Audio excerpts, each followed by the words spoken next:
If you're about to apply for a work permit, assuming IRCC will ask you if anything is missing or unclear, stop. Immigration officers rarely ask for more information. They base their decision on what you provide in your original application. And when that decision is based on an incomplete or a weak application, the outcome isn't a request for more information. It's a refusal. And this matters because refusals aren't neutral. And with IRCC expecting over 1 million temporary residents to leave Canada in 2026, you can't risk unnecessary refusals. Refusals increase scrutiny on your next application. They raise doubts you didn't have before, and it stays on your immigration record. And I'm not saying this to fearmonger. I'm saying it because it's the reality, and I want you to have a long-term future in Canada. Here's the pattern I see over and over. 2 applicants, same job, same employer, same country, same eligibility. 1 refused, 1 approved. Why? Because officers aren't approving checklists, they're assessing risk. And when you apply too early without taking the time to build a strong application, one with gaps or weak proof, you teach an officer how risky you are. And that difference matters. Most people think if they're refused, they can just apply again, which technically is true. But when you reapply with a refusal under your belt, you're not starting from neutral. A refusal isn't necessarily about whether the decision was fair. It's about whether the decision was reasonable. That means it has to make sense on its own terms, based on what was in the file and the evidence in front of the officer when they made their decision. And it has to be explainable in a logical way. That's why you can receive a refusal and think, that's not fair. They missed the point, and the decision can still stand. So after a refusal, a new fact exists, a government decision saying you didn't satisfy the officer. And from that point on, officers read your file asking one question: what changed? And if the answer is not much, then a refusal is likely, and it's probably going to come faster. Officers don't just refuse on eligibility. They refuse on credibility and sufficiency. And once credibility concerns are raised, you don't just fix that by adding a document. You have to shift the tide of the entire narrative. So here are the 7 signals that tell me a work permit application is going to be refused because it's not credible or sufficient enough. Number 1, lack of proof that you can do the job. Resumes are self-written, and a diploma doesn't mean you can actually perform the job. Maybe it means you have theoretical knowledge of how to perform the job, but it doesn't substantiate that you can actually carry out the work. And from an officer's perspective, that's weak proof. If an officer can say, I'm not satisfied this person can actually perform the job, the refusal can stand, even if you disagree. And this is how credibility concerns start. Number 2, weak or missing language evidence.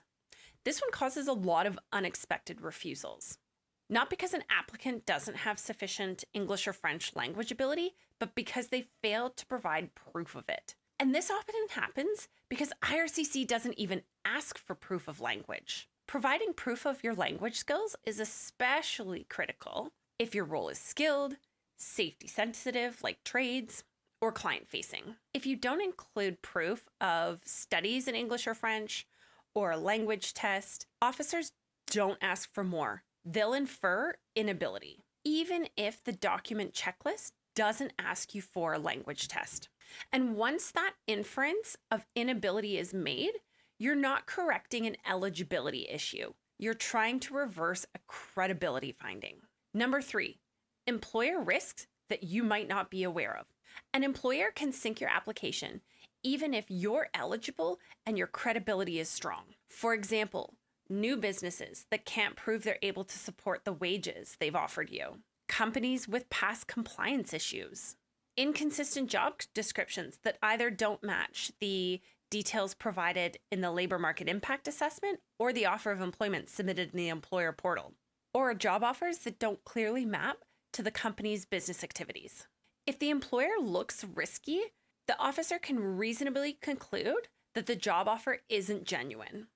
And once credibility is questioned, adding a document later doesn't solve the problem. The story itself is damaged, and repairing it is a lot more challenging than getting it right the first time. Number 4, no compelling temporary intent story. Officers have to be convinced that you'll leave Canada at the end of your authorized stay. And you have to provide proof of this, even though it's not on the document checklist anywhere. I've never seen it on a document checklist.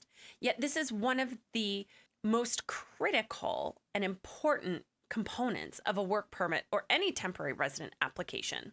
Officers want to see logic. They want to see your ties to your home country, whether it's family, property, business, social obligations, family.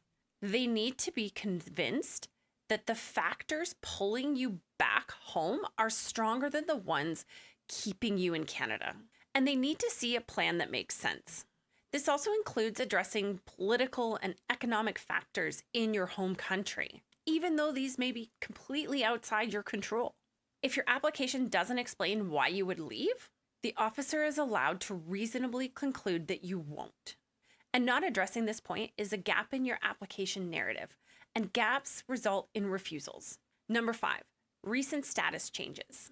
Rapid transitions raise risk, especially visitor to worker. To you, it might seem logical, but to IRCC, it looks like misrepresentation of intent. If you've come to Canada as a visitor and quickly apply for a work permit, an officer's very likely to conclude that your original intent was misrepresented. And the officer only needs a reasonable explanation for doubt, not proof that you intended to do something wrong. Number 6, timing. As I mentioned earlier, IRCC expects over 1 million temporary residents to leave Canada in 2026, and we have the lowest cap on foreign workers that we've seen in many years. IRCC didn't change the rules of who is eligible. They only changed the numbers, which means that scrutiny of applications is increasing substantially. And this matters because reasonableness is contextual. The same application filed 6 months apart can be seen very differently. Timing doesn't change your eligibility. It changes how hard officers are looking for doubt and credibility issues, especially when the volume of applications hasn't changed, but the number of approvals allowed has. Number 7, prior refusals without material fixes. This might be one that people underestimate the most, and it's a theme that ties together the past 6 refusal flags. And it comes down to credibility. Submitting and resubmitting your application, even if you have a few more documents, is unlikely to be enough to overturn a previous decision. An officer doesn't just ask what changed. The entire system is designed to resist approving a resubmitted application, especially with the introduction of new processing technology. And you're not just filling a gap with a new document. You have to overcome credibility concerns and change the course of the entire narrative. So if any of the 7 signs of refusal apply to you, stop.